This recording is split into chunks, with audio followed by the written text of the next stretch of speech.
Madam फर्ज करिए कि 2001 में आपने 1 करोड़ रुपए का एक मकान खरीदा।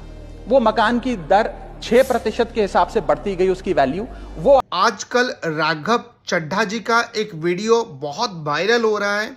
वो पार्लियामेंट में, राज्यसभा में खड़े होके जो नया टैक्स लॉ आया है, जो कैपिटल गेन टैक्स को लेके बहुत बढ़िया स्पीच दे रहे हैं। उस स्पीच को देखने के बाद बेंगलुरु से लेके, उड़ीसा से लेके Mumbai, Delhi, America, Canada, Europe, जितने भी विद्वान व्यक्ति हैं, जो लोग आईटी सेक्टर में काम करते हैं, डिफरेंट मल्टीनेशनल कंपनी में काम करते हैं, और कोई उनके वीडियो को लाइक कर रहा है और उस वीडियो को सोशल मीडिया में आंख बंद करके शेयर कर रहा है। लेकिन क्या उन लोगों ने 2 सेकंड सोचने के लिए लगाया कि इंडेक्सेशन है क्या?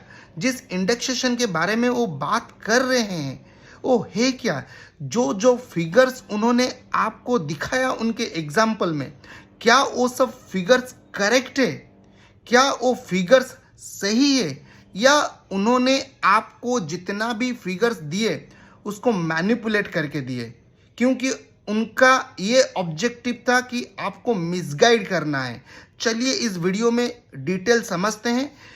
जो लोग सोशल मीडिया में राघव चड्ढा जी का वीडियो शेयर किया है और उस वीडियो को लाइक भी किया है, ये सोच के प्रेजेंट जो टैक्स स्ट्रक्चर है, टैक्स सिस्टम में, उसमें आप लोग बहुत ज़्यादा टैक्स दे रहे हो। जो ओल्ड सिस्टम था वो बहुत सही था। उन लोगों के लिए ये वीडियो। चलिए वीडियो चालू करते हैं और देखते हैं। मैं चार्टर्ड अकाउंटेंट शांतो सागर महापात्र इस वीडियो में आपका स्वागत करता हूँ। चलिए पहले राघव चड्ढा जी का वीडियो डिटेल में देखते हैं। उस वीडियो में उन्होंने क्या किया आपको बताया, कौन सा फिगर आपके साथ शेयर किया, उनका एग्जाम्पल क्या था, आपको क्या इंडेक्सेशन के बारे में बताया। चलिए उस वीडियो को देखते हैं। वो मैडम फर्ज करिए कि 2001 में आपने 1 करोड़ रुपए का एक मकान खरीदा। वो मकान की दर 6% के हिसाब से बढ़ती गई, उसकी वैल्यू। वो आज 4 करोड़ 17 लाख रुपए का हो गया। आपकी सेल प्राइस 4 करोड़ 17 लाख, लेकिन आपकी purchase price, inflation adjusted index purchase price 1 crore नहीं, लगभग 3 करोड़ 60 लाख के आसपास आती है। यानी कि आपका sale price minus purchase price, जो प्रॉफिट ऑन सेल है, 54 लाख रुपए होता है। उस 54 लाख रुपए पर 20% के अकॉर्डिंग आप पे टैक्स लगता है। यानी कि इंडेक्सेशन वाले फॉर्मूले से आपको कुल टैक्स 10,80,000 रुपए देना पड़ता है। लेकिन जो नई व्यवस्था है, जिसमें इंडेक्सेशन आपसे छीन लिया गया है, उसमें sale price 4 crore 17 lakh, cost price 1 crore, मुनाफा 3 करोड़ 17 लाख, उस पर 12.5% टैक्स। यानी कि टैक्स कुल मिलाकर आपका बनता है 39,62,000। यानी कि नई व्यवस्था में वही 1 करोड़ का मकान अगर आप बेचेंगे आज 4 करोड़ 17 लाख का, तो आपको लगभग 40 लाख रुपए टैक्स देना पड़ेगा। और पुरानी व्यवस्था में आपको मात्र 11 लाख रुपए टैक्स देना पड़ेगा। यानी कि 40 माइनस 11, लगभग 29 लाख रुपए का एडिशनल टैक्स आपको देना पड़ेगा मात्र 1 करोड़ रुपए के प्लॉट की सेल पर। यह है इंडेक्सेशन का खेल। इसीलिए इंडेक्सेशन। अब मुझे कोई एक जन मुझे बताएगा, राघव चड्ढा जी ने 2001 में 1 करोड़ का प्रॉपर्टी लिए, उसको 24 इयर्स के बाद, 24 साल के बाद 6% इन्फ्लेशन, 6% इन्फ्लेशन में 4 करोड़ 17 लाख में सेल किए। एक कॉमन आदमी अगर 2 सेकंड के लिए सोचेगा, अरे बैंक में भी अगर मैं एफडी 1 करोड़ 2001 में रखता हूं, आज के दिन में बैंक भी मुझे एफडी में 7% इंटरेस्ट दे रहा है, तो उन्होंने एक प्रॉपर्टी के ऊपर 6% इन्फ्लेशन का रेट कैसे कैलकुलेट कर दिए? तो अगर एक प्रॉपर्टी का इंक्रीमेंट 6%, प्रॉपर्टी का वैल्यू एक साल में 6% ही इंक्रीमेंट होना ही था, तो एक बंदा प्रॉपर्टी में इन्वेस्टमेंट क्यों करेगा, क्यों रिस्क लेगा? वो बैंक में एफडी रख लेगा 7% इंटरेस्ट में, उससे ज़्यादा 24 इयर्स के बाद आएगा। आज के दिन में भुवनेश्वर सिटी से मैं बात कर रहा हूँ। भुवनेश्वर सिटी में 2001 में जिस प्रॉपर्टी का वैल्यू 6 लाख था, 2001 में जो प्रॉपर्टी का वैल्यू 6 लाख था, आज के दिन में उस प्रॉपर्टी का वैल्यू 2024 में 70 लाख। 6 लाख प्रॉपर्टी का वैल्यू 70 लाख हो गया। उस हिसाब से अगर आप 1 करोड़ का वैल्यू देखेंगे प्रॉपर्टी, आज के दिन में उसका वैल्यू कम से कम 11.5 करोड़ होना चाहिए, 11 करोड़ 50 लाख। लेकिन चड्ढा जी ने उनके एग्जाम्पल में प्रॉपर्टी का वैल्यू 4 करोड़ 17 लाख, 4 करोड़ 17 लाख बताया। क्यों बताया? क्योंकि अगर सेल वैल्यू वो कम दिखाएंगे, उनका एग्जाम्पल में सेल वैल्यू 4 करोड़ 17 लाख या 5 करोड़ के अंदर में रहेगा, वो आपको जिस तरह से कंफ्यूज करना चाहते थे उस तरह से कंफ्यूज कर पाएंगे। एक्चुअल सेल वैल्यू लेंगे तो आपको फैक्ट पता चल जाएगा। अब मैं आपको डिटेल कैलकुलेशन आपके साथ शेयर कर रहा हूं। पेशेंस के साथ ये कैलकुलेशन को आप प्लीज देखिए और समझने की कोशिश कीजिए। उसके बाद आप अपना ओपिनियन कमेंट बॉक्स में दीजिए। राघव चड्ढा जी क्या सही थे या मैं सही हूं? प्लीज वीडियो को एंड तक देखिए और समझने की कोशिश कीजिए। देखिए, राघव चड्ढा जी भी एक सीए हैं, उनके लिए मेरा रेस्पेक्ट है, लेकिन राघव चड्ढा जी अगर सीए हैं उसके साथ साथ वो ऑपोजिशन में बैठने वाले एक एमपी हैं, तो उनका हमेशा ऑब्जेक्टिव ये रहता है कि रूलिंग पार्टी कुछ भी लॉ लाए, कुछ भी चेंजेस लाए, उसका बुराई करना। तो ये ओब्वियसली जो ऑपोजिशन में रहेगा उसका ये ऑब्जेक्टिव रहता है। लेकिन मैं भी एक सीए हूं, लेकिन मैं आपको ओरिजिनल फैक्ट क्या सही है क्या गलत है मैं आपको बताऊंगा। चलिए स्टार्ट करते हैं। चलिए हम इसको समझने की कोशिश करते हैं। आप प्लीज एक स्टूडेंट होकर समझने की कोशिश कीजिए, तभी आप समझ पाएंगे। राघव चड्ढा जी जो आपको एग्जाम्पल दिए यहाँ पे मैंने लिख लिया है, एक एक करके आपके समझाएंगे। आप ध्यान से देखिए। राघव जी ने बताया था 2001 में जो प्रॉपर्टी उन्होंने परचेज किया उसका वैल्यू कितना था? 1 crore. Very good, correct. Sale कितने में किए? 4.17 करोड़। कैसे? उन्होंने बताया एक साल में आपको 6% का इंक्रीमेंट मिलेगा, जो कि नॉर्मल नहीं है, प्रैक्टिकल नहीं है। वो भी मैंने बता दिया है क्यों? क्योंकि एक बैंक में एफडी के ऊपर इंटरेस्ट 7% दे रहा है, एक प्रॉपर्टी का वैल्यू 6% कैसे होगा? फिर भी ठीक है। चलिए, 1 करोड़ का प्रॉपर्टी जिसका सेल वैल्यू 2024 में 4 करोड़ 17 लाख है, क्योंकि हर साल मैंने प्रॉपर्टी का वैल्यू 6% करके बढ़ा है। तो उसमें अगर ओल्ड सिस्टम में जाते हैं 24 ईयर्स के बाद इंडेक्सेशन के साथ कॉस्ट 1 करोड़ का वैल्यू 3.63 करोड़ हो रहा है। तो व्हाट इज इंडेक्सेशन, इसको समझने की कोशिश कीजिए। इनकम टैक्स क्या करता है? इनकम टैक्स एवरी ईयर एक रेट इशू करता है। वो रेट आपको गूगल में सर्च करने से आपको मिल जाएगा, indexation rate chart of income tax. तो वो उसके हिसाब से 2001 में जो जिसका वैल्यू 100 रुपीज था, इनकम टैक्स का जो रेट चार्ट है 2001 में जिसका वैल्यू 100 रुपीज था, आज के दिन में उसका वैल्यू 363 है। ठीक है, 100 इज इक्वल टू 363 इन 2024।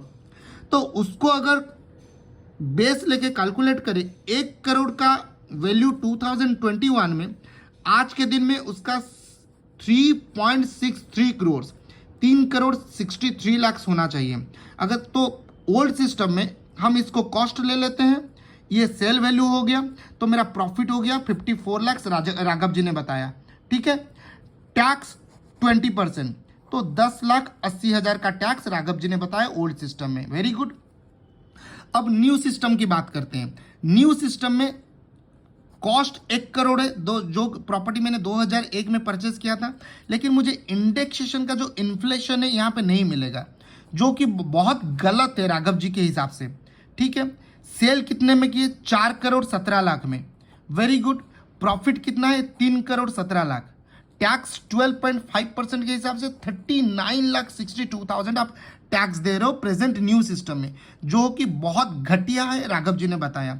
चलिए मैं आपको मेरा एग्जाम्पल बता रहा हूं। देखिए, आज के दिन में मैं अगर प्रैक्टिकल चीज देखूं, ओडिशा में भुवनेश्वर में जो 2001 में जो प्रॉपर्टी 6 लाख का था, 2024 में उस प्रॉपर्टी का वैल्यू 70 लाख हो चुका है।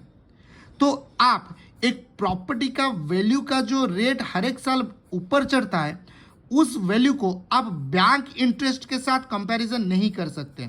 बैंक में एक फिक्स्ड रेट ऑफ इंटरेस्ट मिलता है, वो भी आज के दिन में 7% पर एनम मिलता है। लेकिन राघव जी ने क्या बताया? प्रॉपर्टी का वैल्यू उनके एग्जाम्पल में 6% हर एक साल बढ़ेगा, जो कि पूरा गलत है, मिसगाइडेड इंफॉर्मेशन है।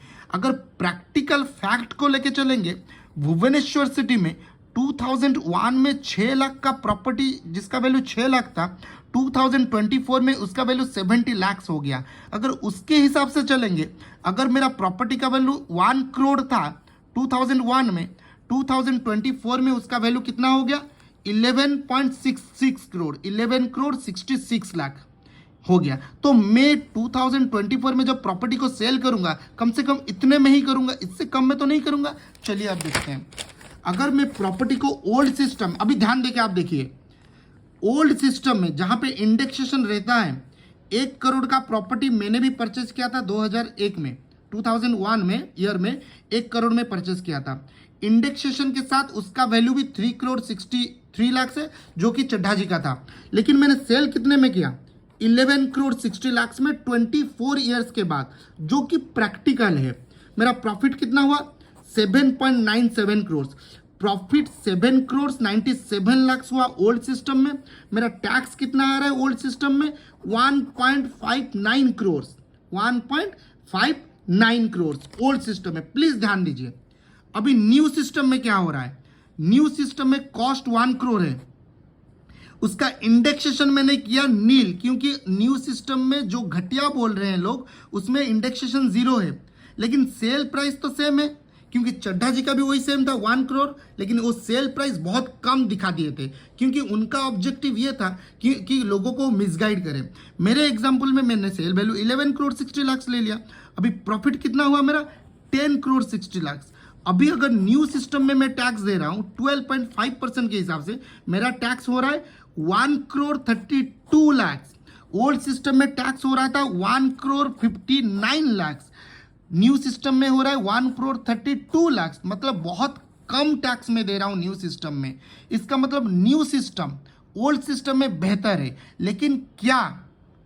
तो आपने देखा मेरा जो एग्जाम्पल था उसमें न्यू सिस्टम जिसमें इंडेक्सेशन है ही नहीं, उसमें मैं टैक्स बचत कर रहा हूं, लाखों में कर रहा हूं। ओल्ड सिस्टम में मेरा टैक्स बहुत ज्यादा आ रहा है, लाखों में ज्यादा आ रहा है।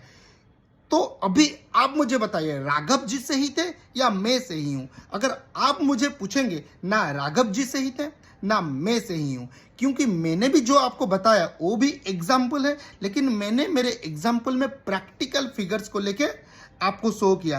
राघव जी ने फिक्टिटियस फिगर्स को लेके आपको शो किया। फिर भी मैं बोलूंगा ना मैं सही हूं ना राघव जी सही है। क्यों?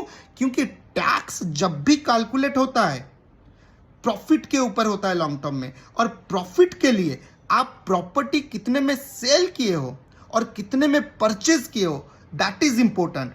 आप जो प्रॉपर्टी 2 करोड़ में परचेज करते हो, उसी प्रॉपर्टी को 1 साल में मैं 50 लाख कम में भी परचेज कर सकता हूं।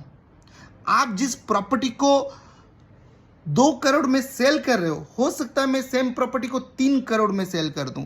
तो tax calculation completely depends on आप कब सेल कर रहे हो, कौन से साल में प्रॉपर्टी सेल कर रहे हो, कौन से साल में आप प्रॉपर्टी परचेज किए थे, कितने में परचेज किए थे, कितने में सेल कर रहे हो। लेकिन राघव जी ने आपको मिसगाइड करने के लिए उनका जो एग्जाम्पल था उसमें आपको प्रॉपर्टी का वैल्यू, ध्यान देके सुनिए, प्रॉपर्टी का वैल्यू को बैंक एफडी के साथ कंपैरिजन कर दिया।